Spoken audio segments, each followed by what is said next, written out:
Mari kita sambut, ini dia Bapak Anies Baswedan.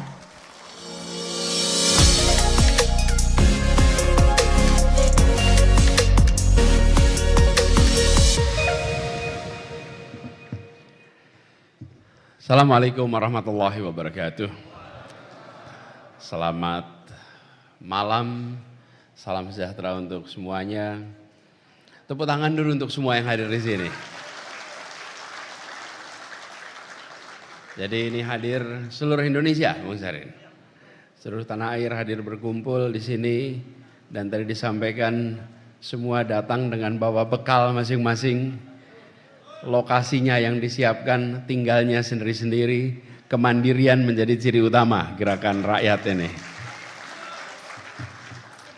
Jadi saya ingin menyapa dulu pertama seluruh jajaran DPP Gerakan Rakyat. Wabil khusus Ketua Umum dan Sekjen, Pak Sarin Hamid dan Bung Ridwan bersama seluruh jajarannya. Kemudian juga Ketua Dewan Pakar, Prof. Zulfikar Amir, dan seluruh jajaran. Di sini ada Bang Surcan, ada Bang Iben, dan semua saja yang berjaket, jaketnya coklat di sini ya. Jadi kalau jingga mencoklat sudah pakar gitu jadi. Kalau masih jingga belum pakar nih kita. Juga teman-teman seperjuangan yang hadir bersama di sini.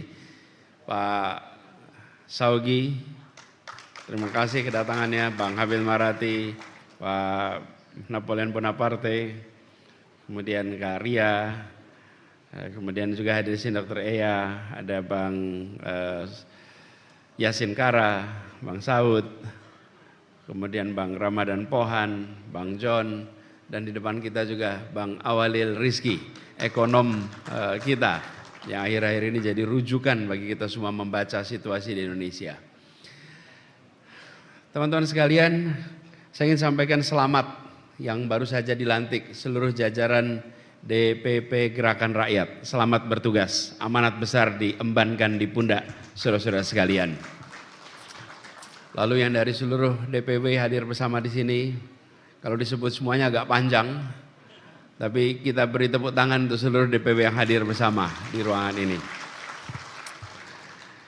Lalu kita semua berkumpul dalam suasana yang agak berbeda. Biasanya kalau kita mendatangi sebuah pertemuan Rakernas, maka gedung diwarnai dengan suasana konstruksi beton dengan desain interior. Hari ini masuk suasananya suasana hutan tropis yang ada di tempat ini. Dari mulai masuk ke depan suasana hutan tropis, dan begitu juga di sini. Dan pesannya pesan yang cukup tegas ini tentang keadilan ekologis. Jadi saya dapat tugas bicara tentang keadilan ekologis. Di satu sisi alhamdulillah bukan membicarakan masalah demokrasi di negeri ini. Karena kalau bicara demokrasi semuanya nanti rame bicara demokrasi. Tapi juga persoalan ekologis ini nggak kalah rame sesungguhnya.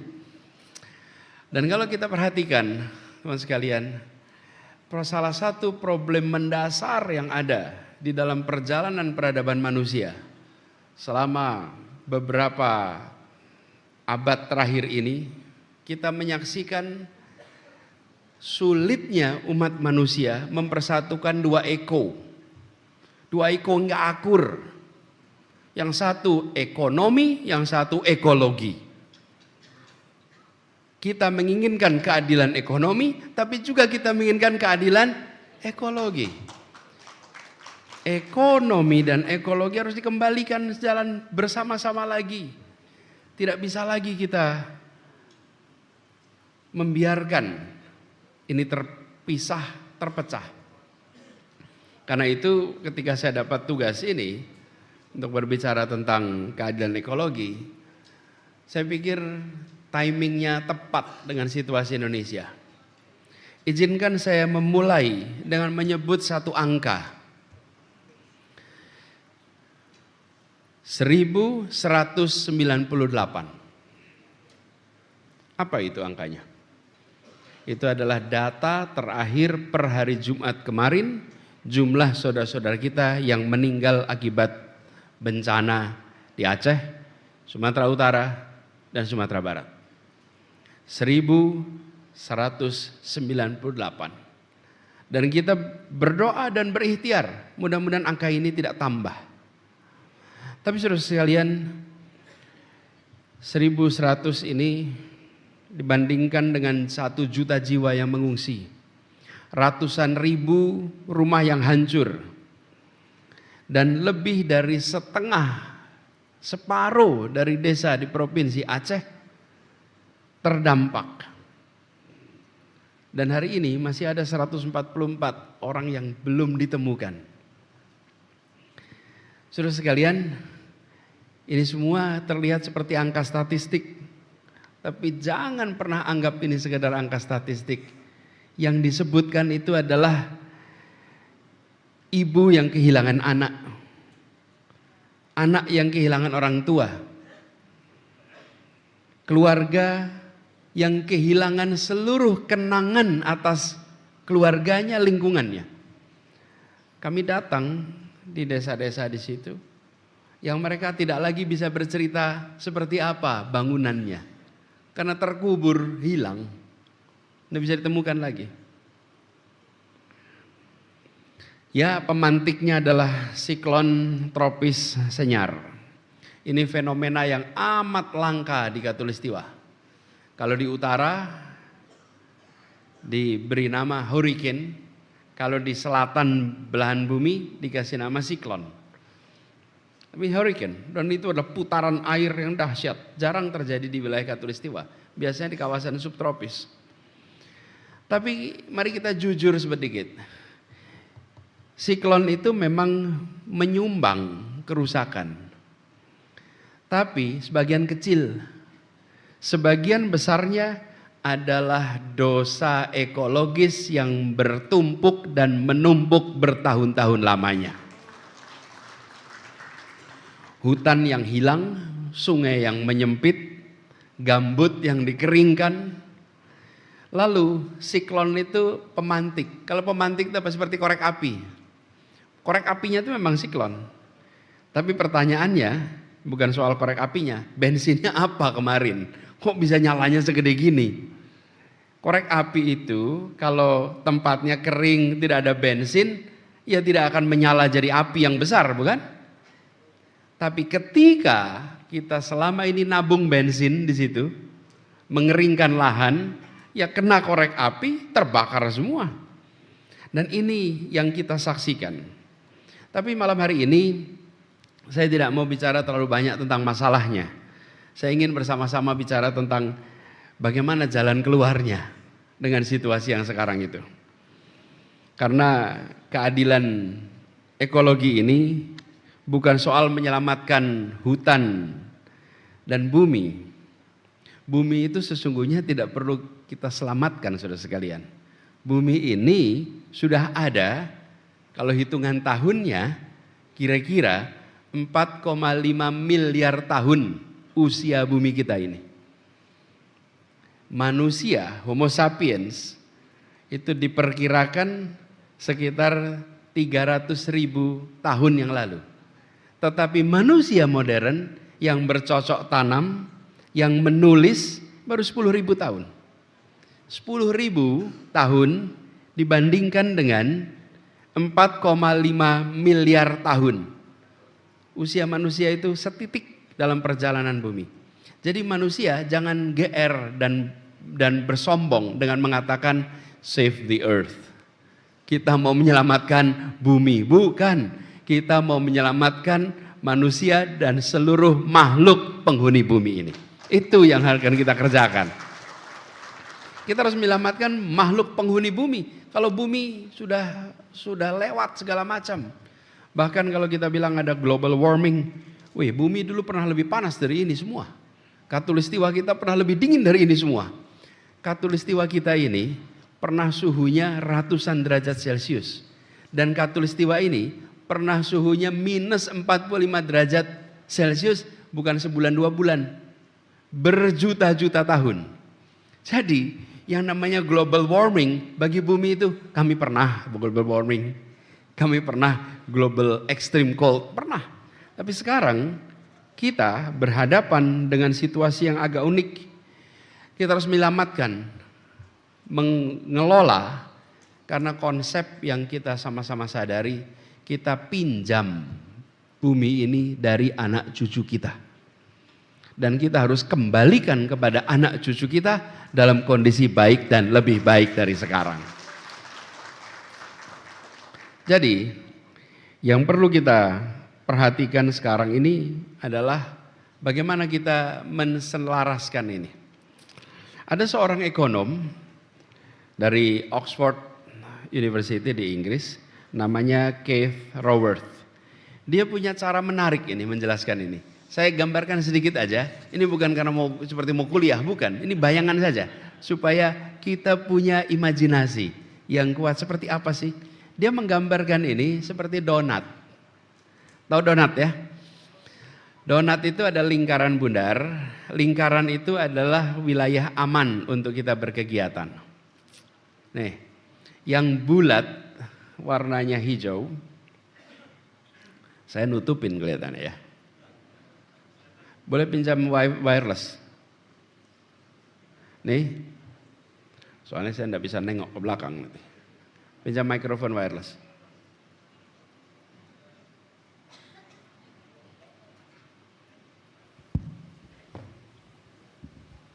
Ini seperti donat ini.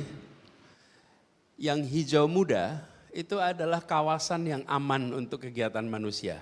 Ada kegiatan regeneratif distributif. Yang di dalam itu adalah hal-hal yang harus kita penuhi sebagai peradaban manusia. Ada kesehatan, pendidikan, makanan, minuman harus terpenuhi. Dan terpenuhi ini tumbuh perekonomian di sini, yang bulat itu. Tapi ketika kita membiarkan kegiatan perekonomian kita melampaui batas, apa yang terjadi? Yang terjadi kerusakan climate change di atas. Depresi pada lapisan ozon, polusi udara. Ini kawasan luar, ini kawasan rusak. Oke. Tapi kalau yang di dalam ini, kalau tidak berada di sini, berarti ini belum terpenuhi. Nah, Indonesia ini unik. Yang bagian dalamnya belum terpenuhi, luarnya rusak. Kebayangkan teman-teman? Di banyak tempat lain, karena memenuhi kebutuhannya, kebutuhan apa sih di sini? Disebutkan di sini nih. Makanan, minuman, energi, pendidikan, kesehatan terpenuhi, digedein terus ekonominya, digedein terus, merusak link.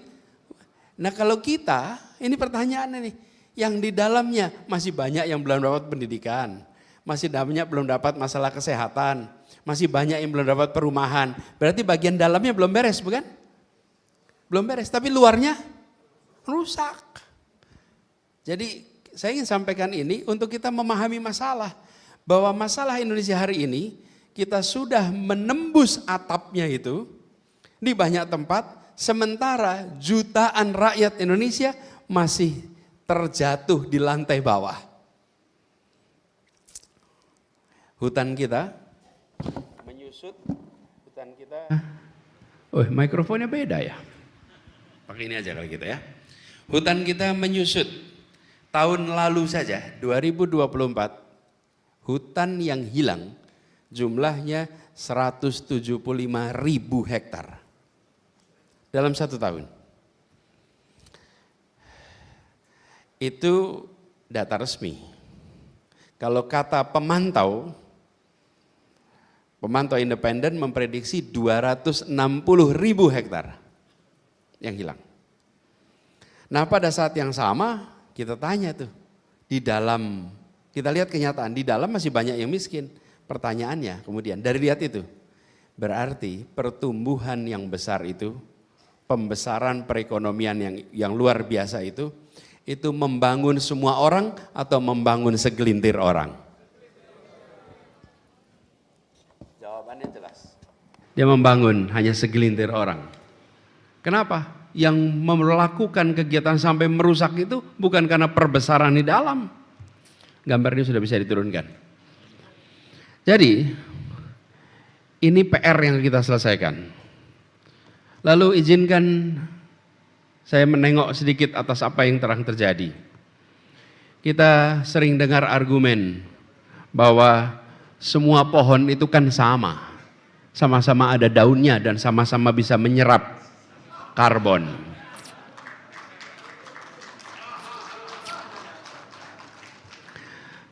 Sering dengar bukan? Ya secara teknis memang benar. Sawit pun melakukan kegiatan fotosintesis. Tetapi apakah berarti perkebunan sawit bisa menggantikan hutan hujan tropis? Jawabannya tegas, tidak bisa. Tidak bisa. Ini soal karbon misalnya. Hutan hujan tropis itu bisa menyimpan sampai 10 kali lipat lebih banyak karbon dibandingkan kebun sawit. Kenapa 10 kali lipat? Karena pohon-pohon dari hutan itu tumbuh puluhan hingga ratusan tahun. Dan menyimpan karbon itu bukan saja di daunnya, tapi di batangnya, kemudian sampai di akarnya. Nah sawit beda, setelah 25 tahun dia tebang, diganti. Sehingga siklusnya pendek, penyimpanan karbonnya terbatas. Lalu soal air dan hujan. Sistem akar pohon hutan itu dalam dan kompleks. Dia menyerap air, dia menahan tanah, dia mengatur aliran sungai. Sementara kalau akar pohon sawit dangkal dan horizontal. Jadi ketika hujan deras, air langsung mengalir di permukaannya. Itulah sebabnya ketika terjadi hujan yang luar biasa kemarin, kawasan yang ada areal sawitnya, dampaknya lebih parah dibandingkan dengan kawasan hutan. Lalu tidak cukup soal itu. Ini yang berada di fotonya di belakang sini. Ini soal hutan, itu soal kehidupan, bukan soal fotosintesis saja. Bagaimana nasib orang hutan, harimau Sumatera, gajah, badak, mereka semua belum bisa hidup di perkebunan. Belum bisa. Jadi mereka tidak bisa hidup perkebunan, mereka membutuhkan hutan. Kalau dicek di catatan ahli biologi disebutkan bahwa hanya 15% dari spesies hutan yang bisa hidup di kawasan kebun. Hanya 15%. 85% lainnya nggak bisa. Nggak bisa. Jadi ketika ada yang bilang semua pohon sama, kita perlu dengan tegas dan santun mengkoreksinya. Bukan karena kita anti sawit, karena sawit juga punya porsi dalam perekonomian kita dan kita membutuhkan. Tetapi tempatnya bukan di atas puing-puing hutan primer yang dibabat habis. Disitulah tempat yang harus kita lakukan pada sawit ini. Jadi dengan melihat itu pertanyaan berikutnya yang muncul. Loh siapa yang diuntungkan ya dari ini semua? Bahkan ada yang bilang begini, kalau kritik sawit jangan pakai sampo, jangan pakai minyak goreng. Mungkin juga dibilang jangan pakai minyak rambut. Argumen ini memang sekilas masuk akal. Sekilas masuk akal. Tapi sebenarnya ini menyesatkan. Kenapa menyesatkan?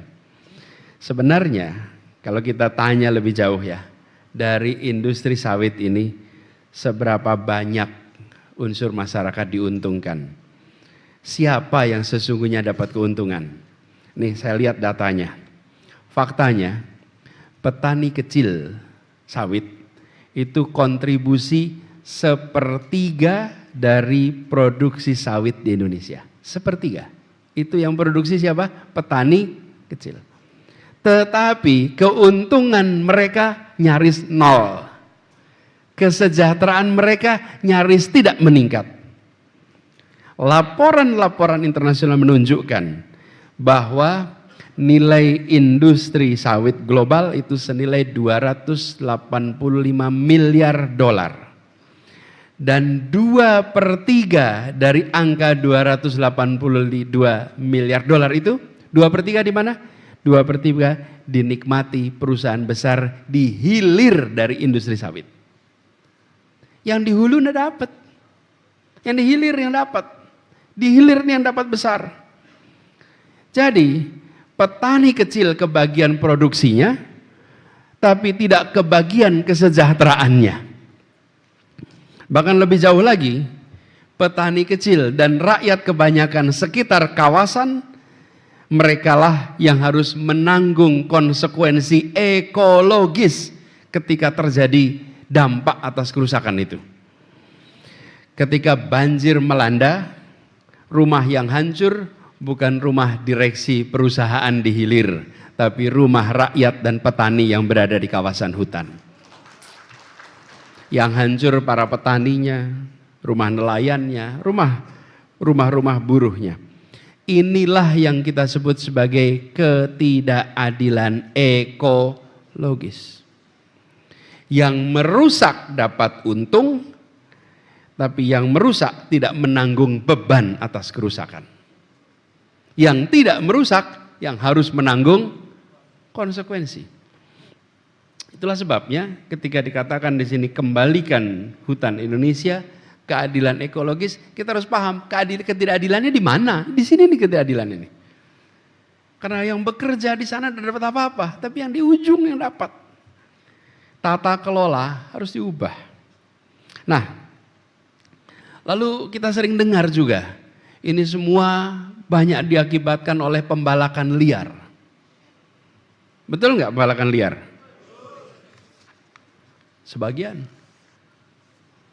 Saudara sekalian, data tentang deforestasi di Indonesia menunjukkan kenyataan bahwa 97% deforestasi di Indonesia adalah legal.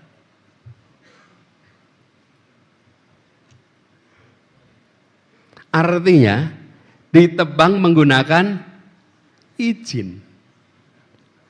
Ada stempel, dokumen lengkap.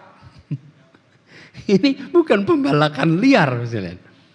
Ini bukan pembalakan liar. Bahkan lebih dari separuh dari kehilangan hutan, 59%, yang terjadi adalah di area konsesi perusahaan. Konsesi logging, konsesi kebun kayu, konsesi tambang, konsesi sawit, hampir semuanya legal. Maka pertanyaannya, apakah hukum kita sudah benar? Apakah peraturan kita sudah benar? Atau justru hukum dan peraturan kita yang menjadi biang utama terjadinya kerusakan ekologis ini? Kalau 70% karena liar, berarti masalahnya penegakan hukum. Kalau 97% itu legal, berarti masalahnya di aturan hukumnya. Berarti ada problem di sini nih. Nah, di sini kita perlu jujur bahwa masalahnya bukan sekedar soal orang-orang yang bertindak melawan hukum. Masalahnya adalah sistem yang membolehkan pengerusakan atas nama pembangunan. Bukan tidak mungkin di dalamnya ada praktek-praktek koruptif. Ketika aturan-aturan ditekuk untuk kepentingan korporasi. Ketika aturan dibuat sedemikian rupa untuk kepentingan ekonomi tanpa memikirkan keseimbangan ekologis.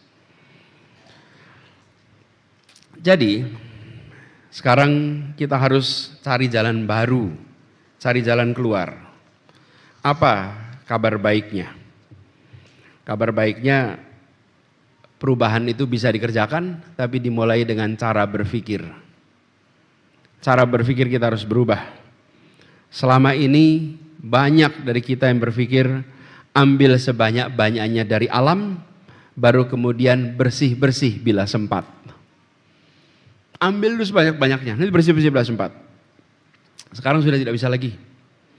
Kita sudah harus sejak awal merancang ekonomi yang regeneratif.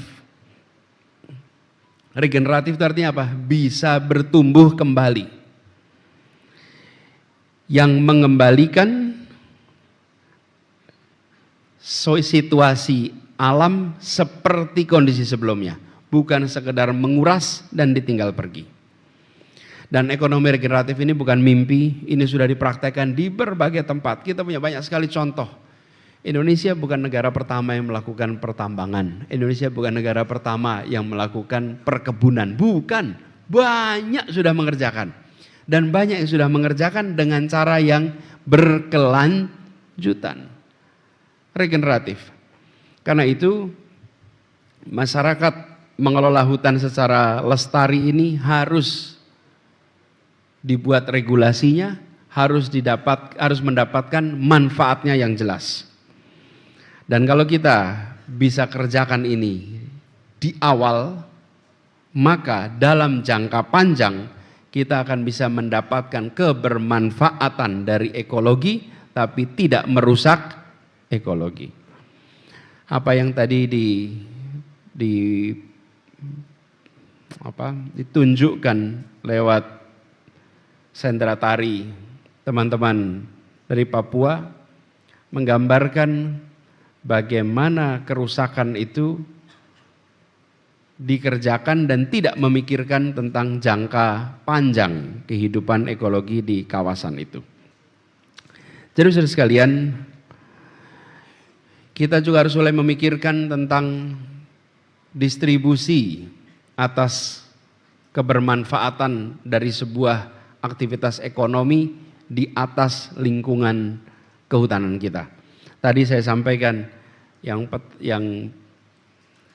petani sawit mikro minim, ini sistem distribusi harus diubah. Tidak boleh lagi membiarkan mata rantai sawit hanya menghasilkan tumpukan kekayaan bagi sekelompok orang, tapi tidak memberikan aspek kesejahteraan bagi semua. Petani harus dapat harga yang adil, masyarakat adat harus diakui haknya, dan rakyat kecil harus dilindungi, dikuatkan, dibesarkan. Dan kita juga harus mulai berhenti terobsesi dengan pertumbuhan tanpa batas.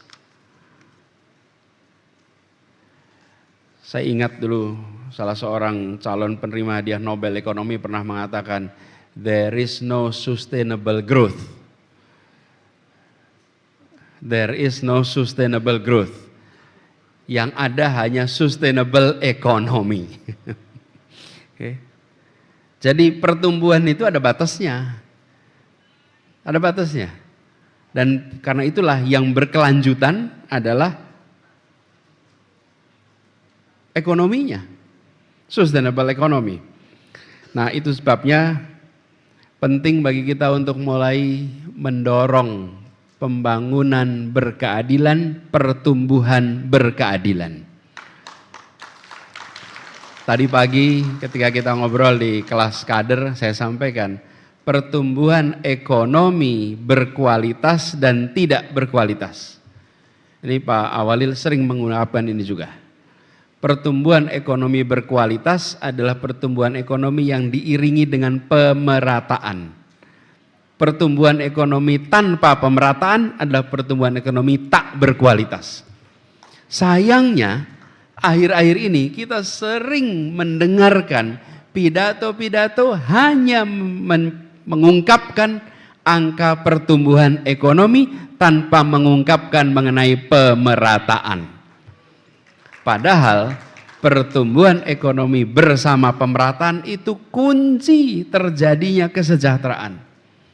Apalah artinya investasi naik 3 kali lipat, 4 kali lipat kalau lapangan pekerjaan tidak naik 3 kali lipat, tidak naik 4 kali lipat. Apa artinya? Apabila terjadi lompatan investasi tetapi angka pemerataan nggak bergeser, bahkan ketimpangan makin kuat.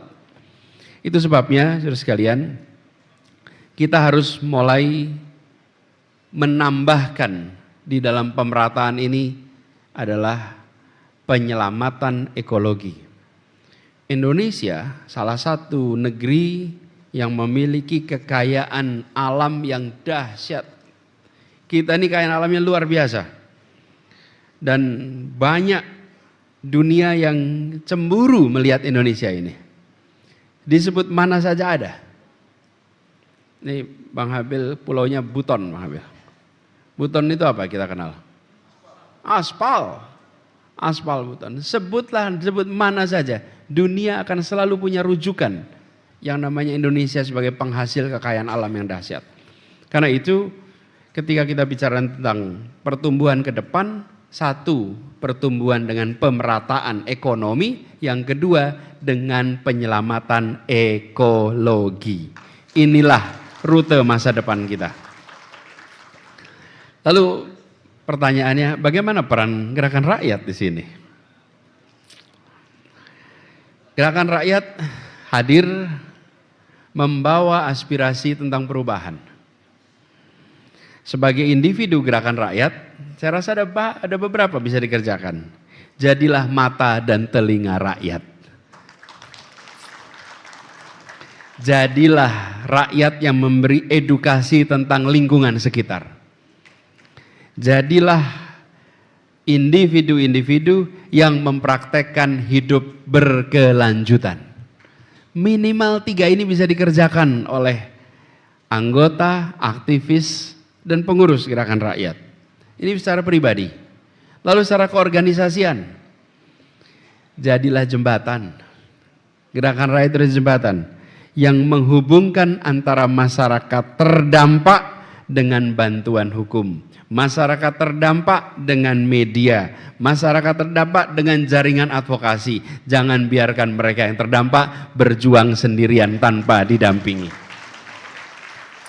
Nih, secara organisasi gerakan rakyat bisa melakukan itu. Yang kedua, gerakan rakyat bisa melakukan pantauan kebijakan. Pantau kebijakan tata ruang di wilayah saudara-saudara berdomisili. Di sini kita punya Bung Surya Chandra yang punya pengalaman mengelola tentang tata ruang. Pengalaman pengetahuan luas. Tapi yang mahal dari Bung Surya Chandra bukan pengalaman pengetahuannya saja, tapi ideologi keberpihakannya, itu yang mahal sekali. Itulah sebabnya teman-teman sekalian manfaatkan nih, lihat, pantau rencana tata ruang. Kenapa teman-teman sekalian? Karena rencana tata ruang inilah yang membuat jadi banyak legal, bukan? Dan itu dibutuhkan dunia usaha. Ingat teman-teman, dunia usaha membutuhkan kepastian. Mereka juga tidak suka apabila sudah diberikan izin A, di tengah jalan dibatalkan izinnya. Betul nggak teman-teman? Dan mereka bagaimana bisa ada kepastian berusaha? Kalau sudah dapat izin, tengah-tengah dibatalkan. Misalnya, tata ruangnya bilang boleh, sudah mulai kegiatan usaha, mendadak menteri lain keluarkan surat, dilarang. Tidak ada kepastian. Jembatan untuk berkeadilan. Kawal kebijakan ini menjadi penting sekali. Jadi pastikan kawasan-kawasan lindung tidak dikorbankan. Nah teman-teman gerakan rakyat punya kesempatan untuk melakukan ini. Yang ketiga, untuk sebagai organisasi, gerakan rakyat bisa membangun koalisi. Bangun koalisi. Bersama organisasi lingkungan, akademisi, jurnalis. Gerakan rakyat ini bisa menjadi lebih besar karena menjangkau semua dengan membawa pesan. Rakernas pertama bicara tentang keadilan ekologis. Ajak semua untuk berjuang di sini. Teman-teman, kalau bicara keadilan ekologis, semua tidak punya alasan moral untuk menolak. Lintas agama, lintas suku, lintas etnis, bahkan lintas partai. Ketika berbicara keadilan ekologis, semua akan bisa bersama. Dan pesan saya dalam konteks ini, tidak harus segalanya serba konfrontatif, sensasional. bisa dikerjakan dengan advokasi yang cerdas, bisa dengan advokasi yang konstruktif, bisa dengan advokasi yang persuasif, tetapi tidak kompromistis. Ini dibangun dan dialog dengan semua pihak di pemerintah daerah sampai dengan pelaku-pelaku yang terlibat di dalam aktivitas ekologi di sekitar tempat saudara-saudara semua beraktivitas. Jadi saudara-saudara sekalian yang saya hormati, kita tidak mewarisi bumi ini dari nenek moyang kita, tapi kita meminjamnya dari anak cucu kita. Pertanyaannya, dalam kondisi apa kita akan kembalikan pinjaman ini?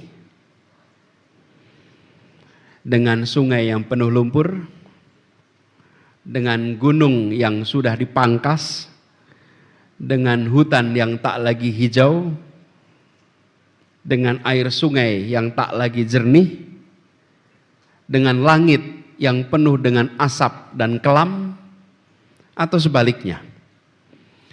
Peristiwa yang terjadi di Sumatera kemarin adalah peringatan. Peringatan kepada kita bahwa kita berpotensi mewariskan bumi ini kepada anak cucu kita seperti tadi.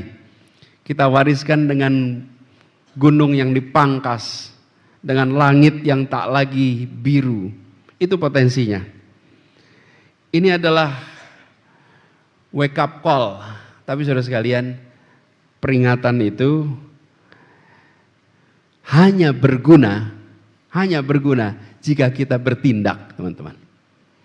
Kita pasang alarm pagi, jam 4 pagi bangun, alarmnya dipasang, udah bener alarmnya bunyi. Tapi kita tidak bangun, maka alarm itu tidak ada gunanya. Alarm itu bisa disebut berguna bukan karena dia bunyi, tapi karena kita bangun akibat alarm itu berbunyi.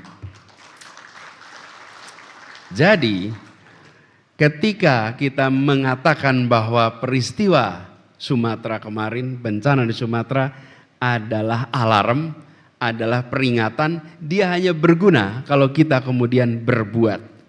Kalau kemudian kita melakukan sesuatu, kita sudah tidak bisa lagi pura-pura tidak tahu, kita sudah tidak bisa lagi menunda, karena setiap hutan yang hilang hari ini harus dihitung sebagai hutang yang kita gagal bayar pada anak cucu kita di kemudian hari.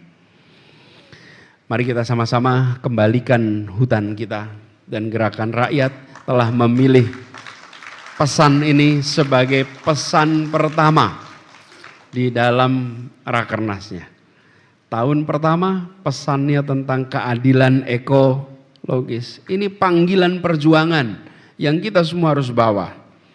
Ini bukan karena tren global, ini bukan karena tekanan internasional, ini karena Indonesia adalah tanah air kita, ini adalah rumah kita, ini adalah pinjaman yang akan kita kembalikan. Saya percaya Gerakan Rakyat telah mengambil pilihan yang tepat, dan Gerakan Rakyat telah memulai. Gerakan Rakyat mampu dan insya Allah menggerakkan seluruh rakyat Indonesia untuk mengembalikan hutan Indonesia kembali pada kondisi berkelanjutan. Terima kasih. Assalamualaikum warahmatullahi wabarakatuh.